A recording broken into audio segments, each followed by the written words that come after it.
Hey, social media writers.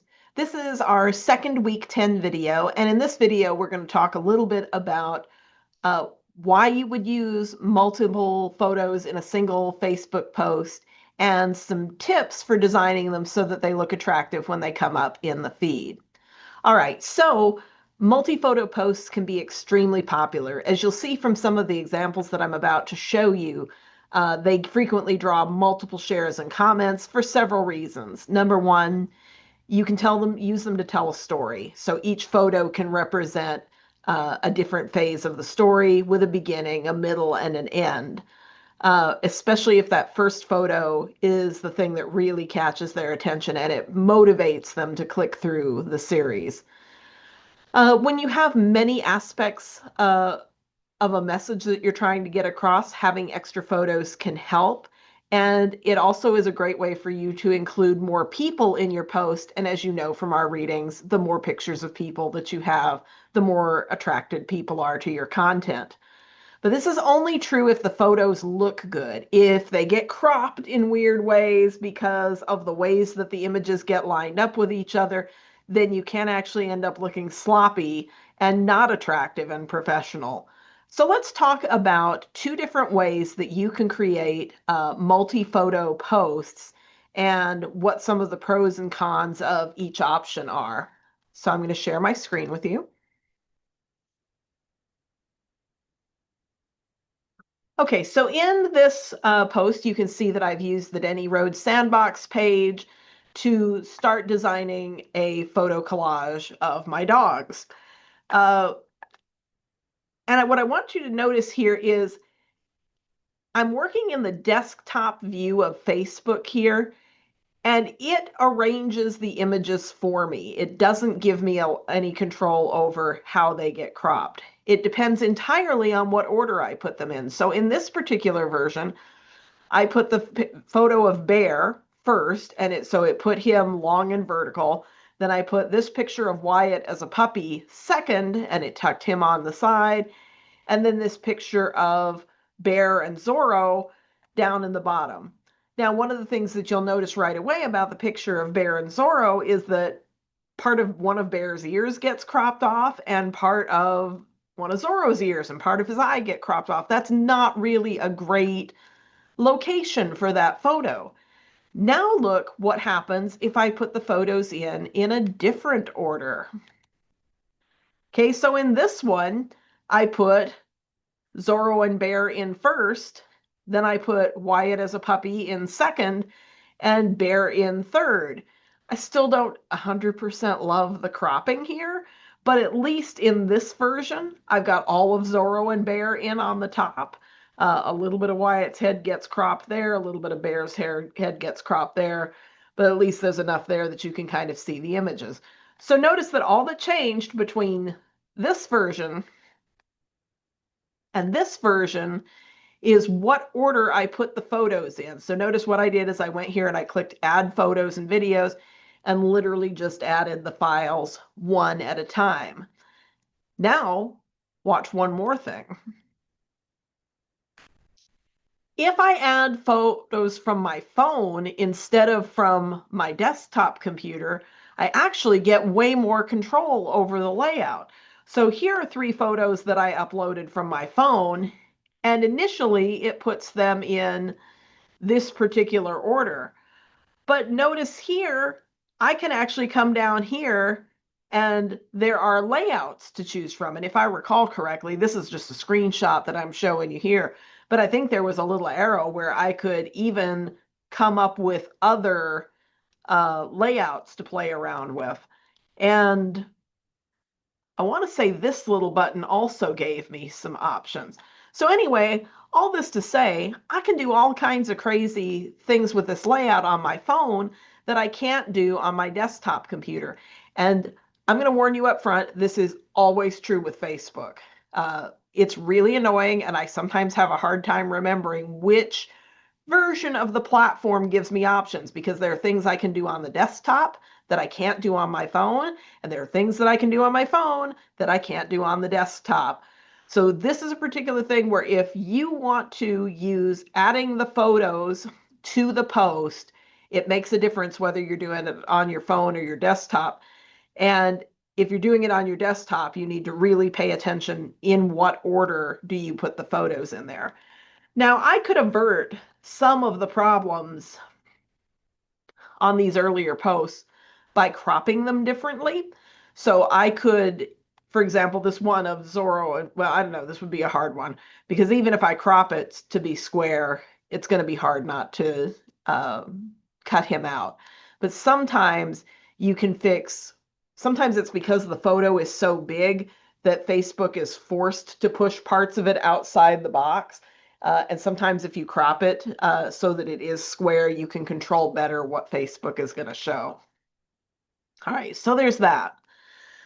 The second option is for you to create the collage in some other software than Facebook. So for example, to create it in Canva and save it all as a single image, or I do many of mine in Adobe InDesign and save them as single images. Let's take a look at an example of those. Okay, so here's an example of a collage image that was created outside of Facebook.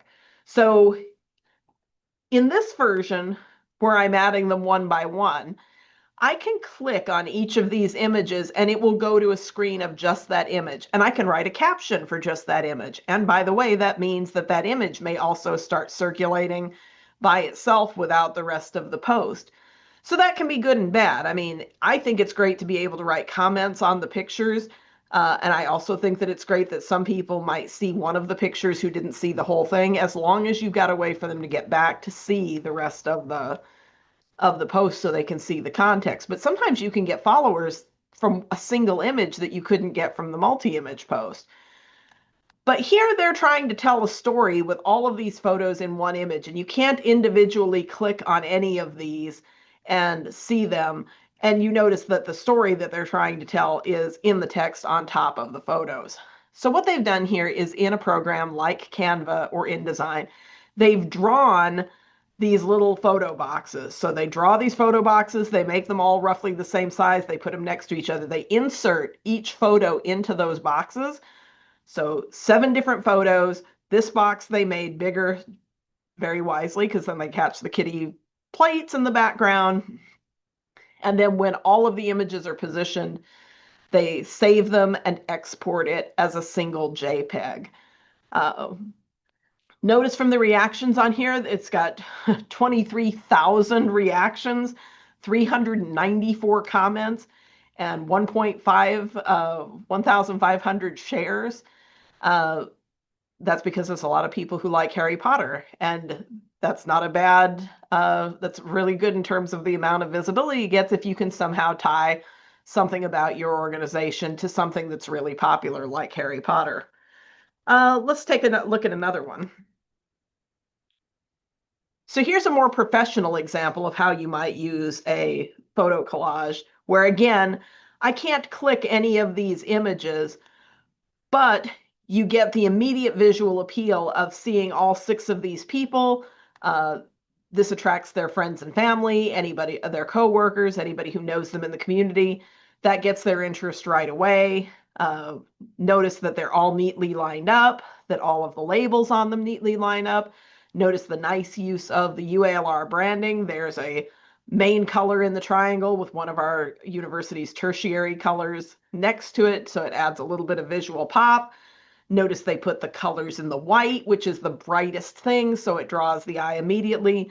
Little bit of decoration for the branding, and then the photos are the main draw. Can't click into any of them, but then that's not the point. The point is, here are 4 really cool employees of the university who just got promoted into new stuff.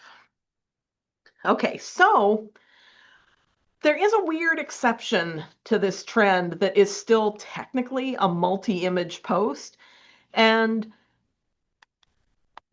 to me, it seems kind of counterintuitive that it's become so popular because it's not actually an image, sort of.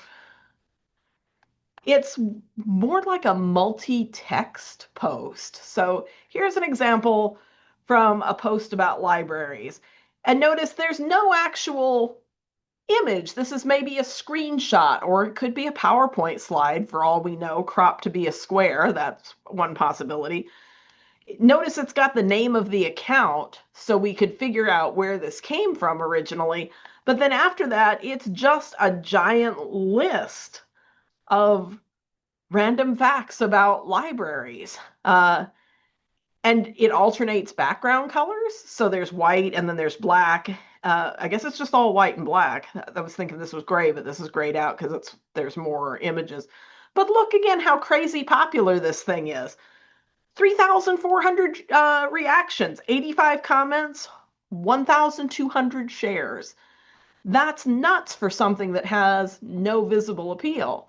And all I can figure out is that there are people who are really interested in libraries and they like reading factoids, and you get kind of sucked into the story. So maybe you are willing to click 18 times to see these different factoids, especially when you're scrolling and you've got nothing better to do. So this is still a multi-image post technically because these are all JPEGs, and they are a strategy that you can use. However, there's one problem with these kinds of multi-text images, and even the Harry Potter one to an extent, even though it's a joke, because notice they've got text here on top of these photos. And that problem is that when you export text on an image as a JPEG or a PNG file, it can't be read by the kinds of screen readers that people with visual disabilities use. So people who have normal vision, that works perfectly for them. But people who use screen reader technology to help them when they're on the internet, they cannot interpret any of that text. So this is a post full of nothing, this library post. If there's no alt text on it, or if there's nothing in the actual post part, because this part, the librarians are powerful wizards part, that can be read by a screen reader. But this stuff, if there's no alt text to basically repeat it, they can't see that at all. And so you've actually alienated a section of your users rather than being helpful to a section of your users. So how can you work around this? Well, there are two different ways. One is I shared with you a video about how to write good alt text for your images. And you should be doing this for anything that you put online, whether it is website, social media, whatever. Even, to be honest, syllabi or any other documents that you put online for people. And so it talks about the way that alt text is used, and alt text actually helps for two different reasons. Number one, it helps the people with visual disabilities using screen readers, as I mentioned before. But in the video, they also talk about how that alt text becomes part of the metadata that is associated with your social media post or with your website. That also becomes searchable. And if you do good alt text, then you can actually further make your websites easy to find, but using search engine optimization, or SEO, as they frequently call it. So by having your images labeled correctly, you can actually bring people to your social media post or to your website who were actually searching the information just for the things that are in that particular photo. They weren't even looking specifically for you, but they discover you accidentally, and then you've drawn them in as a potential client, customer, or visitor.